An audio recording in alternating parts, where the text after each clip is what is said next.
අයිබෝවන් අද අපි ඉගෙන ගන්න යන්නේ සිංගල් ස්ටිච් එක. මම මෙතන චේන් 15ක් දාගෙන ඇවිල්ලා තියෙනවා. සිංගල් ස්ටිච් එක කරන්න කලින් අපි තව චේන් එකක් වැඩිපුර දාගන්නවා. අපි මේ වැඩිපුර චේන් එකක් දාගන්නේ ඒකේ උස ගන්න.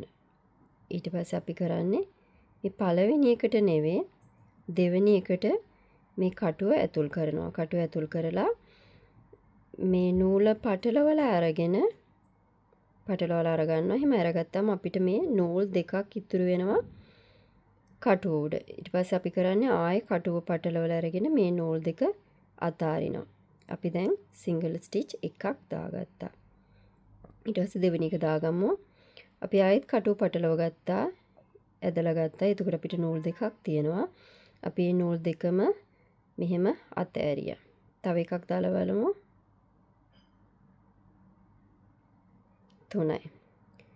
මේ විදිහට දැන් දිගටම දාගෙන යන්න තියෙන්නේ.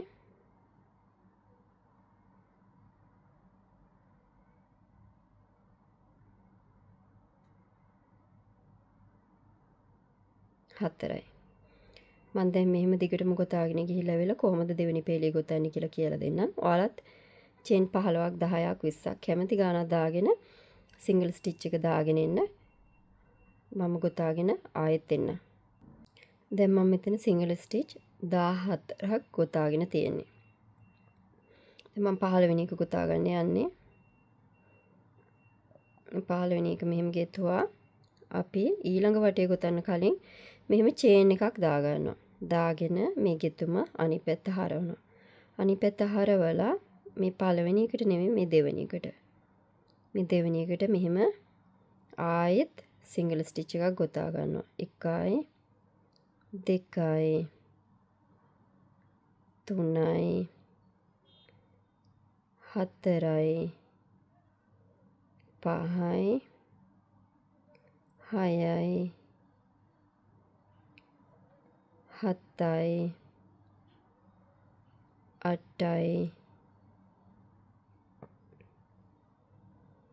9යි 10යි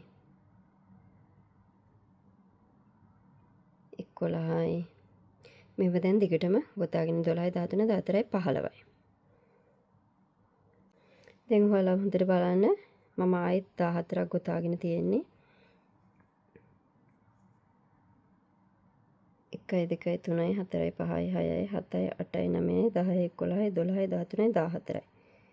අපි මේ පළවෙනි දාගත්ත චේන් එක මේ සිංගල් ස්ටිච් එකේදී ස්ටිච් එකක් විදිහට කවුන්ට් කරන්නේ නැහැ. සමහරක් අය මේ අවසානයේකට ගොතන්නේ නැහැ. ඒකට ගෙතුවේ නැති වුනහම අපිගේ මේ ගෙතුම ඇද වෙනවා. ඒකට අපි අනිවාර්යයෙන්ම ගොතන්න ඕන. හරි. දැන් 15ක් ඇවිල්ලා තියෙනවා. 15යි. මම ආයෙ එකක් දාගත්තා. අපි මේක සිංගල් ස්ටිච් එකේදී විතරක් ස්ටිච් එකක් විදිහට කවුන්ට් කරන්නේ නැහැ. ඊට පස්සේ දැන් 1යි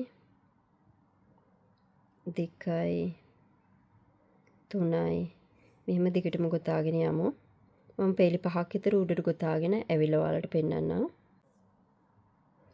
දැන් ඔයාලට පේනවා ඇති මම මෙතන පේලි 6ක් ගොතාගෙන ඇවිල්ලා තියෙන්නේ. 1යි 2යි 3යි 4යි 5යි 6යි. දැන් ඔයාලට පේනවා ඇති මේ පේලි මේවා කෙලින් තියෙනවා. මේ විදිහට කෙලින් තියෙන්න ඕන. දැන් ඔයාලා මෙතන 15කින් පටන් ගත්තේ. මෙතනින් 15කින් පටන් ගත්තා නම් මෙතන 15ක් ඉවර වෙනකම්ම තියෙන්න ඕනේ. ඉතින් දැන් ඔයාලට මේ ස්ටිච් එක විතරක් දැනගෙනම ඔයාලට ගෙතුන නිර්මාණ කරන්න පුළුවන්. මේකෙන් ෂෝල් එකක් ඔයාලට ගොතන්න පුළුවන්. ඔයාලට අවශ්‍ය ප්‍රමාණයට දුර අරගෙන කොච්චර චේන් ගානක් ඕනද කියලා අරගෙන දිගටම ගොතාගෙන යන්න තියෙන්නේ. ඊට පස්සේ අපිට ඔයාලට මේ ස්ටිච් එක විතරක් ඉගෙනගෙන ෂෝල් එකක් නිර්මාණය කරගන්න පුළුවන්. ඉතින් මේ ස්ටිච් එක කරලා පෙන්නන්න අපි ඊළඟ පාඩමේදී half double crochet ඉගෙන ගන්නවා. ඉතින් එතකන් ගිහින් එන්න. සුබ දවසක්.